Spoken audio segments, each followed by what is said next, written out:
Vocês viram aí, depois da Venezuela, a parada do Trump agora é a Groenlândia. Mas por quê? O que tem nessa Groenlândia que nós não sabemos, hein? E pra começo de conversa, onde é que fica essa tal de Groenlândia? E quem é que manda lá? Não tem lei não? O Trump chega e faz o que quer? E o Trump pode fazer isso aí que ele tá fazendo? O que é que a Rússia e a China têm a ver com essa questão aí? Hoje você vai entender de forma simples e visual toda essa questão aí da Groenlândia e por que ela virou obsessão de Washington, capital dos Estados Unidos. Então se inscreve e vamos pra cima. Entenda por que os Estados Unidos querem tanto a Groenlândia. Primeiro é importante a gente entender quem é a Groenlândia. Estamos falando aqui nada mais nada menos do que a maior ilha do mundo, que fica situada entre a América do Norte e a Europa. Cerca de 80% da Groenlândia está coberta por uma vasta camada de gelo. E de cara, olhando a posição dela no mapa, com os Estados Unidos aqui de um lado e a Rússia aqui de outro, já dá para entender por que a Groenlândia importa tanto. Ela tem cerca de 60 mil habitantes, boa parte dessa galera é o povo Inuit. E vamos combinar, é pouquíssima gente para um território gigante como esse. E apesar de ser enorme, a Groenlândia não é considerada um continente. E está politicamente ligada à Europa pelo reino da Dinamarca. Ou seja, a Groenlândia é a maior ilha do mundo, mas é território da Dinamarca. Inclusive faz parte do reino da Dinamarca há cerca de 2 séculos. E hoje, na teoria, é um país autônomo constituinte. Não é 100% independente e depende do reino da Dinamarca. Com os dinamarqueses responsáveis pela defesa nacional, pela política externa e pelo sistema monetário. Quer dizer, a Groenlândia não possui presidente porque ela não é uma república independente. Por isso que o poder lá está dividido da seguinte forma. Tem um primeiro-ministro, né, que é o chefe de governo, que foi eleito e realmente governa a ilha e cuida dos assuntos internos. Mas também tem um chefe de estado, né, que representa o reino da Dinamarca e tem um papel ali cerimonial. Tá, até aqui entendi. Mas como é que começa o interesse dos Estados Unidos pela Groenlândia? Ih, isso aí é coisa antiga, desde 1867, não é de agora não. Inclusive, esse foi o mesmo ano que os Estados Unidos comprou o Alasca da Rússia. Nesse meio tempo aí, a Groenlândia começou a entrar no radar dos americanos. Mas peraí, os Estados Unidos comprou o Alasca da Rússia? Exatamente, o Alasca era território da Rússia e foi comprado pelos Estados Unidos por mais ou menos 8 milhões de dólares, 7,2 milhões de dólares. Isso na época, em 1867. Fazendo o cálculo da inflação, trazendo esse dinheiro pra hoje, dá algo ali mais ou menos, não sei. Eu não sei fazer esse cálculo não. Mas eu acho que é pouco dinheiro, viu, pra comprar um território desse tamanho. Eu só sei que essa ocasião mostra pra gente que sim, é possível um país comprar o outro. Inclusive, em 1917, os Estados Unidos gostam de as compras, né, de comprar os países alheios, comprou as Ilhas Virgens,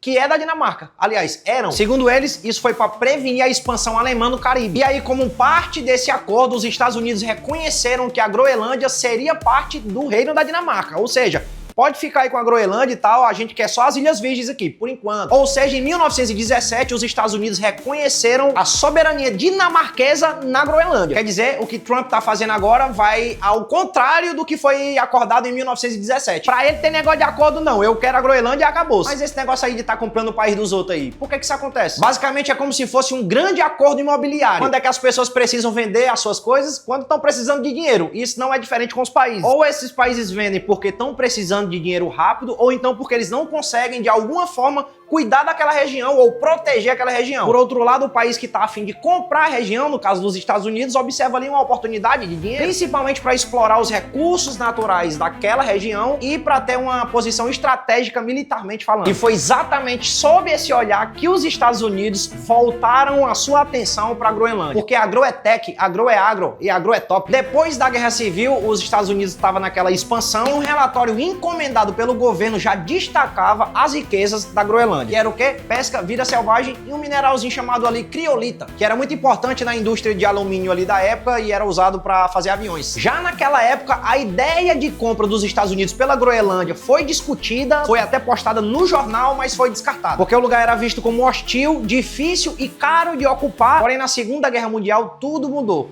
quando a Dinamarca foi invadida pela Alemanha nazista e virou peça-chave no tabuleiro geopolítico. E aí surgiu o quê? O risco da Groenlândia cair na mão de Hitler. E isso os Estados Unidos não iam deixar. Isso era simplesmente um pesadelo para os Estados Unidos. E aí, para evitar isso aí, os Estados Unidos passaram a atuar na defesa da Groenlândia. Fizeram o quê? Montaram instalações militares e garantiram que a Groenlândia ficasse no lado aliado da guerra. Inclusive, no pós-guerra, essa presença dos Estados Unidos na Groenlândia continuou e isso resultou num acordo em 1951. Será que é a Área 51?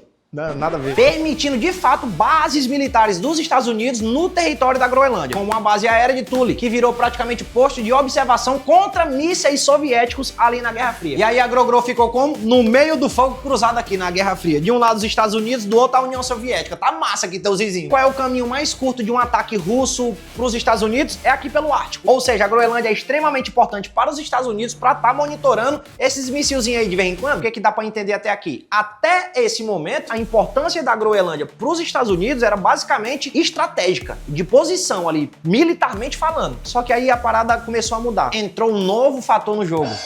O clima. O aquecimento global está simplesmente derretendo o gelo do Ártico e assim abrindo novas rotas marítimas, que antes eram impraticáveis, ou seja, não dava para passar ali por conta do gelo, que agora podem ser usadas na exploração de petróleo, gás e mineração. Ah, agora as coisas estão começando a fazer sentido. Isso significa que a região ao redor da Groenlândia, que antigamente era vista como, isso aí não vai dar dinheiro não, agora passa a ser vista como uma fronteira de negócios, de transporte e de energia para as próximas décadas. Estudos e levantamentos recentes indicam que a Groenlândia tem grande potencial na exploração de recursos naturais. Que recursos são esses? Petróleo, gás, ferro, urânio e alguns minerais ricos chamados de terras raras. Estude essa expressão que ela vai ser muito importante geopoliticamente falando daqui para frente. Esses minerais são usados na energia eólica, em avião, em bateria de carro, em peças de celulares, placa de vídeo, ou seja, toda a inteligência artificial e toda a tecnologia como um todo dependem muito de terras raras. E os Estados Unidos já se ligou nisso. Mas a China também. Inclusive, hoje a China domina boa parte do mercado de terras raras. E claro que isso preocupa demais os Estados Unidos, que não querem depender de um rival tão estratégico em algo tão sensível. Sendo assim, para os Estados Unidos controlar as terras raras da Groenlândia, ou pelo menos ter influência, passa a ser automaticamente uma forma de diversificar a oferta e diminuir a dependência da China. É tipo assim, os Estados Unidos estão pensando, não, se a China já está dominando aí o universo das terras raras, a gente tem que dar nossos pulos aqui. Ó a Groenlândia aí, uma terra desse tamanho aí, sem saber aproveitar. Vamos chegar junto à Groenlândia, pai, pra ver se a gente consegue pelo menos fazer cosquinha na China. Ao mesmo tempo, esse lance aí do clima tá diminuindo as geleiras também é uma parada boa, porque com essas novas rotas marítimas do Ártico que estão se abrindo, o caminho entre a Ásia, a Europa e a costa leste dos Estados Unidos fica um pouco menor e mais barato. Assim, economiza tempo e dinheiro no transporte global do comércio. Então, pros Estados Unidos, ter uma presença forte numa ilha que fica bem no meio desse caminho, dá vantagem para vigiar, proteger e influenciar o comércio ali naquela área. Então é por isso que, além da questão militar, ou seja, de segurança e defesa, a Groenlândia entra no radar como peça fundamental de logística, de comércio e de energia. É exatamente nesse contexto que o Trump está fazendo toda a sua narrativa. Para ele e para parte da equipe de segurança dos Estados Unidos, a Groenlândia é extremamente importante para manter vantagem em relação à China e à Rússia ali no Ártico. Isso garantiria um escudo defensivo avançado e de quebra acessar recursos naturais que são considerados muito importantes para o futuro. E por que aparentemente o Trump tá tão focado nessa questão? Porque os outros países também estão se mexendo. A Rússia, por exemplo, tá reforçando as suas bases e tá rompendo o gelo no Ártico ali com seus navios. E aí vocês perguntam, para que eles estão fazendo isso? Para abrir as rotas, para explorar o local e assim como os Estados Unidos na tentativa de avançar a sua defesa. A gente tá vivendo nada mais do que um war da vida real. Ganha quem conquistar o território do amiguinho. E fora a Rússia também tem outro país, a China. E aí o buraco fica mais embaixo. A China vem investindo em projetos de mineração, investindo também em pesquisa e infraestrutura ali naquela região, mesmo não sendo um país ártico. E isso tudo aumenta a sensação para a visão dos Estados Unidos de que se eles não fizerem alguma coisa, os outros países vão fazer. Ou seja, se tem um espaço vazio e se a gente não ocupar, alguém vai ocupar. Só que aí tem o outro lado também, que é o quê? O lado da Groenlândia. Ninguém perguntou o lado da Groenlândia. Tanto a Groenlândia quanto a Dinamarca dizem, não estamos à venda. E reforçam que os groenlandeses querem mais autonomia, não trocar de dono. É tanto que a primeira-ministra da Dinamarca falou que a Groenlândia pertence a quem? Aos groenlandeses. E que somente a população local poderia definir o seu futuro,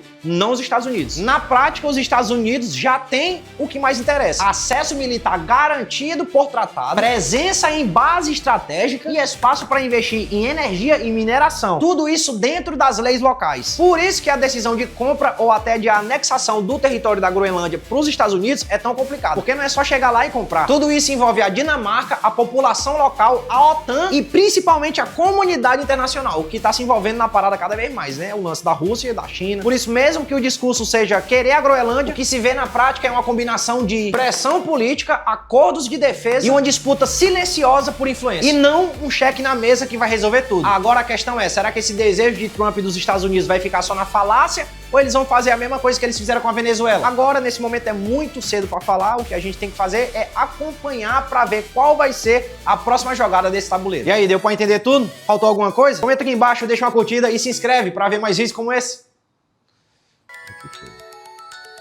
Aqui, ó. Parei aqui, ó.